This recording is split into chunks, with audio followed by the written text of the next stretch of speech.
Welcome to section 1 of immunology. In this section, we'll be discussing lymphoid organs. Let's get started.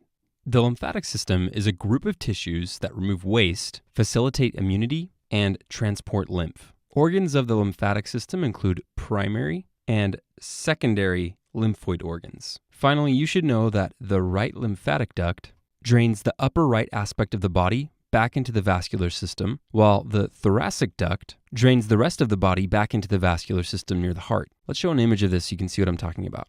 Here's a nice image showing the lymphatic system. Before we talk about the table, notice that the top right side of the patient is highlighted right here. This is because this part of the lymphatic system drains into the junction between the right subclavian and internal jugular vein. So we can see the internal jugular vein right here, and we've labeled the entrance of the thoracic duct into the right subclavian right here. The left side is not highlighted, and you can see that this part of the lymphatic system drains into the junction between the left subclavian and internal jugular veins right here. From the image, we can also see other important structures of the lymphatic system, such as the bone marrow, thymus, various lymph nodes. For example, here is a cluster of lymph nodes, the spleen, and Peyer's patches.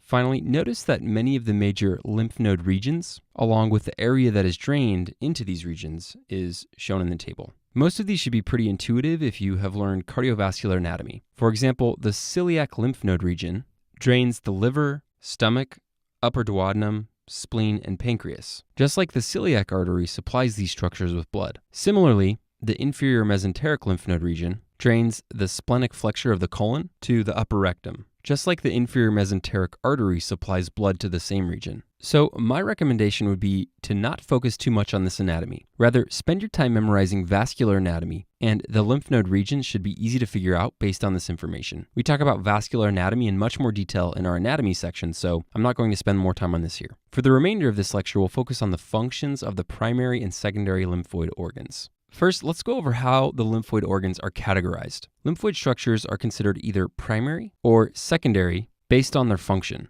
Primary organs include the bone marrow and the thymus, which are involved with immune cell production and development. Bone marrow is the site for all immune cell production as well as B cell maturation. So when you think of the bone marrow, think of B cells. The thymus is the site for T cell maturation. So T cells. These two structures should be easy enough to remember, B for bone marrow and B cells, and T for thymus and T cells. Just remember that the bone marrow produces both types of cells. In other words, the bone marrow produces B cells and T cells, but the B cells more specifically mature within the bone marrow, while the T cells mature within the thymus. Next, we have secondary lymphoid organs. These organs function to allow immune cells to interact with a given antigen, so antigen interaction. They do not directly produce any cell type, but rather help develop preformed adaptive cells. Secondary organs include lymph nodes, the spleen, tonsils, and Peyer's patches in the small intestine.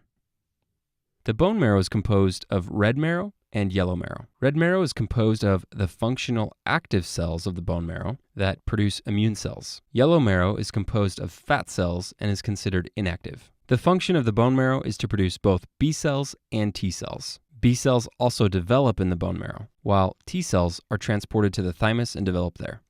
Here's an image of bone anatomy. We can see the yellow bone marrow right here and the red bone marrow right here.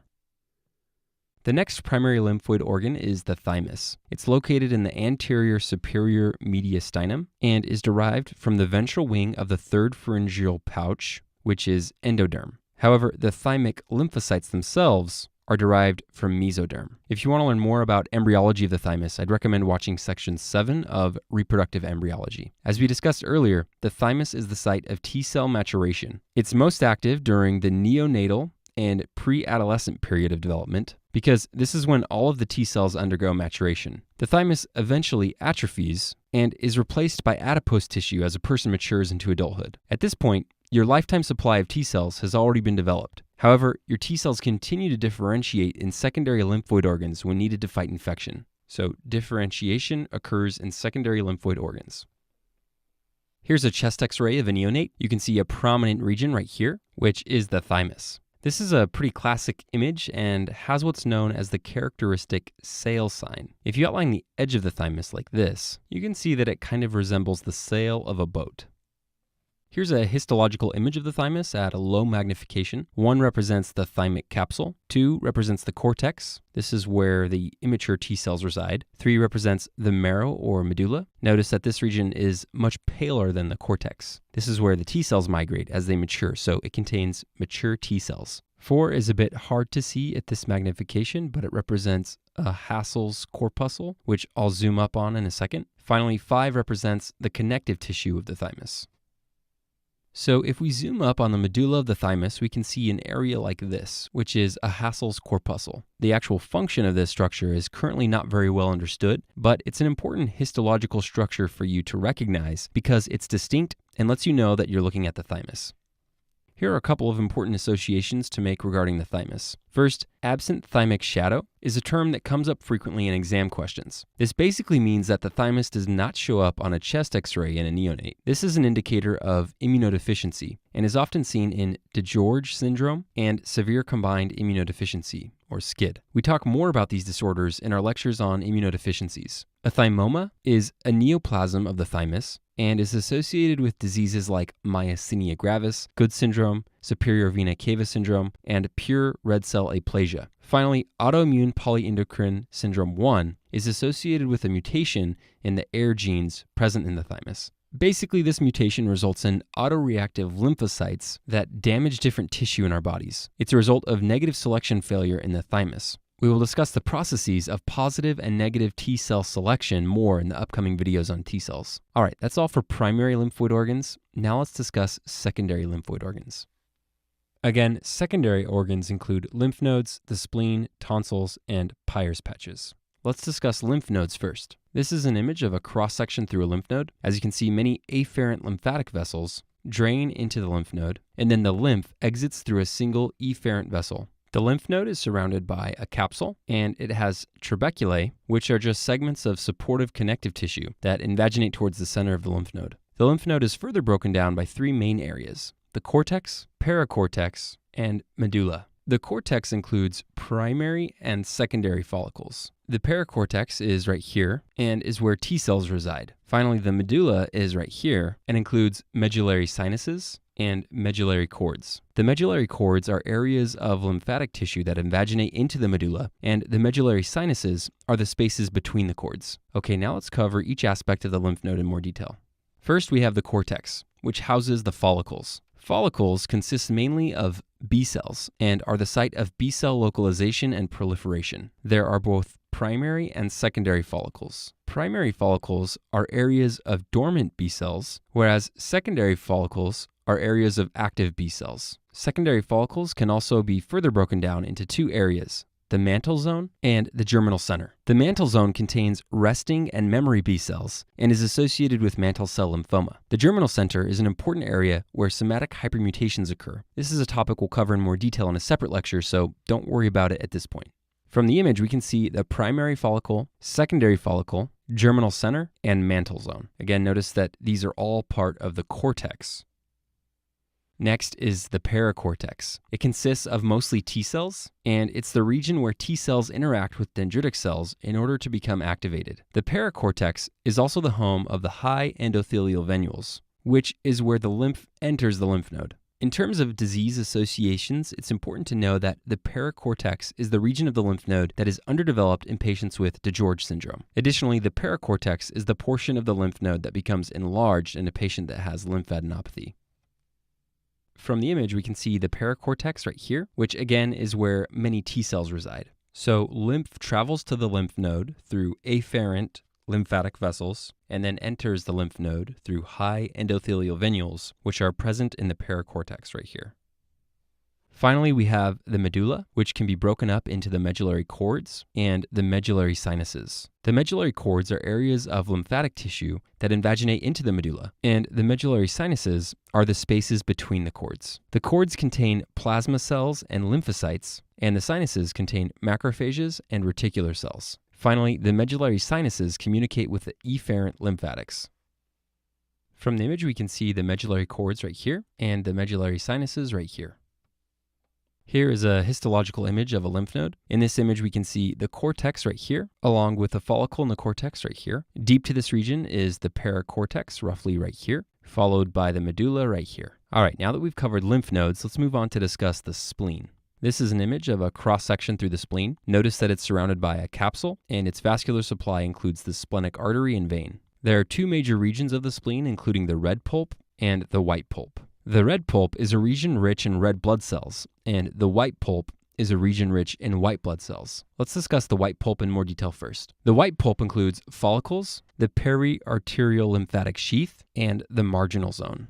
So some of the blood entering the spleen through the splenic artery travels into the white pulp, and this entire region surrounding the artery is a dense area of lymphatic tissue known as the periarterial lymphatic sheath. So right here, we can see many similar areas in this image, but we've only labeled two areas, as you can see. If you think about this name, it's a perfect description of the anatomy. There is a lymphatic sheath surrounding the arterial supply of the spleen. This region has a high concentration of T cells. So notice that any region where the bluish purple color is surrounding an artery is considered the periarterial lymphatic sheath, or PALS. Within the PALS, we can see follicles, which are similar to the follicles we saw in the lymph node. So there's a follicle right here, right here, etc. And this region has a high concentration of B cells. So notice that we've shown B cells in parentheses right here next to the follicle. The central region of the follicle is called a germinal center, and the outer region is known as the mantle zone. Finally, the marginal zone is the area which surrounds the periarterial lymphatic sheath and is also the region that separates the red pulp from the white pulp. Again, we can see the marginal zone right here. Notice that we've stated that this area is rich in macrophages and specialized B cells. This is also the area where antigen-presenting cells bind to blood-borne antigens and then present these antigens to surrounding lymphocytes. We'll talk about many of the details associated with these structures as we progress through the chapter, but for now, just know that these structures allow the immune system to interact with the blood and ultimately make it easier for the body to initiate an immune response.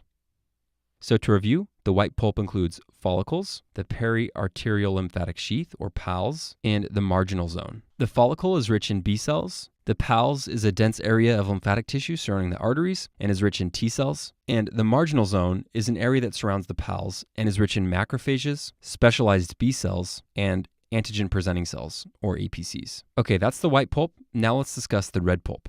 The red pulp has one major purpose. It filters the blood. Let's walk through how this happens. The splenic artery branches into smaller arteries, which are known as end arteries. These are unique because their structure allows the cells in the vasculature, such as red blood cells, to flow into the surrounding tissue. They also don't directly anastomose with other vessels, hence the name end artery. This type of circulation, which allows the blood to flow into the surrounding tissue, is also known as open circulation. However, not all of the vasculature is this way. Some of the arteries directly flow back into the venous system, and this is a closed circulation. So you can see in the image that we've shown an end artery directly anastomosing with the venous portion of the spleen, and this is considered closed circulation. If there is no anastomosis, it's referred to as open circulation. So the blood from the end arteries enters the surrounding space, which is known as splenic cords. From here, most of the blood will enter what's known as sinusoids. These are wide veins that have a fenestrated basement membrane and allow red blood cells to slip through. Once the red blood cells enter this area,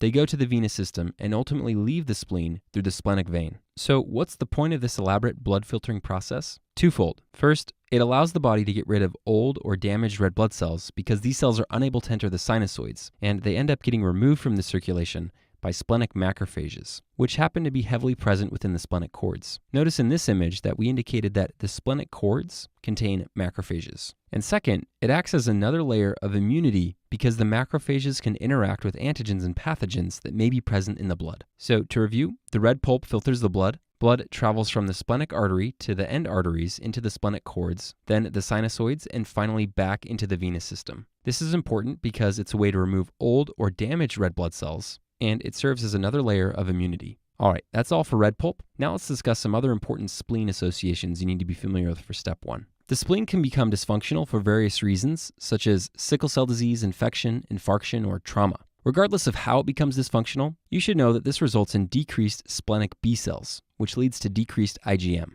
IgM is important in activating complement, so there is decreased complement activation. We'll talk more about complement in a separate lecture. Additionally, C3b is a component of the complement system that's important for opsonization. So if complement activation is impaired, then it logically follows that opsonization is also impaired. Ultimately, these factors result in an increased risk of infection by encapsulated bacteria. And this is because opsonization and complement play an important role in eliminating these pathogens. This is why it's especially important for asplenic patients to receive vaccinations against encapsulated organisms, such as Streptococcus pneumoniae, Haemophilus influenzae type B, or Hib, and Neisseria meningitidis. Another important association to be familiar with is regarding post-splenectomy findings. The Howell-Jolly bodies and target cells are abnormal features of red blood cells that can be explained by a decrease in splenic macrophages. As I mentioned a minute ago, the splenic macrophages in the red pulp are involved in clearing old and damaged red blood cells. Therefore, a patient without a spleen will have these old and damaged red blood cells that persist in the circulation. Howell-Jolly bodies are simply nuclear remnants in red blood cells. When a red blood cell leaves the bone marrow, sometimes a nuclear remnant persists, and this is removed from the circulation when it reaches the spleen.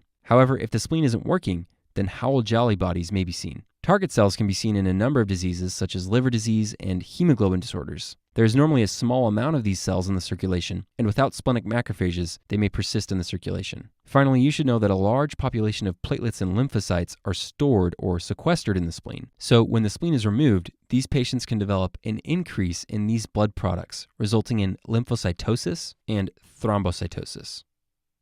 Here's an image of a Howell-Jolly body. You can see the purple dot here, which is a nuclear remnant. Its presence is evidence that the patient may have splenic dysfunction. Here is an image of target cells. You can see one, for example, right here. Notice that they look like little targets.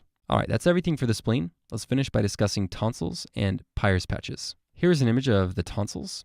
They are quite large in this patient, and you can see them right here. There isn't too much you need to know about this for step 1, other than the fact that they are collections of lymphoid tissue. It's part of the lymphatic system and can become quite enlarged during various infections. Adenovirus is a classic virus that causes pharyngitis with very large tonsils. Let's finish by discussing Peyer's patches. These are collections of lymphoid tissue in the ileum of the gastrointestinal tract, specifically in the lamina propria and submucosa. Within these regions, there are M cells, which sample and present antigens to nearby immune cells, which results in B cell activation. From here, the B cells become IgA-secreting plasma cells, which can be found in the lamina propria. The IgA is transported to the intraluminal space with something known as protective secretory component, which is simply a polypeptide that wraps around IgA and helps protect it from cleavage. We'll discuss this idea in more detail when we discuss immunoglobulins. Here's an image of a Peyer's patch circled in red. Again, this should immediately clue you in on the fact that we're looking at the ileum. All right, now that we've covered the information, let's review with a question.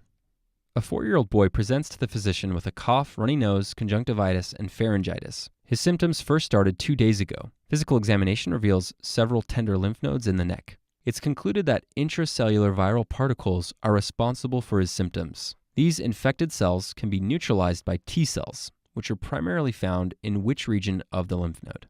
Okay, from the question stem, hopefully you notice that this boy has a viral infection. He has a cough, a runny nose, conjunctivitis, and pharyngitis, which sounds like a pretty typical cold. The question also mentions viral particles and states that these infected cells can be neutralized by T cells. Recall that T cells are primarily found in the paracortex of the lymph node. So the correct answer is paracortex. From the image, we can see the paracortex right here, which again is where many T cells reside. And that concludes this section.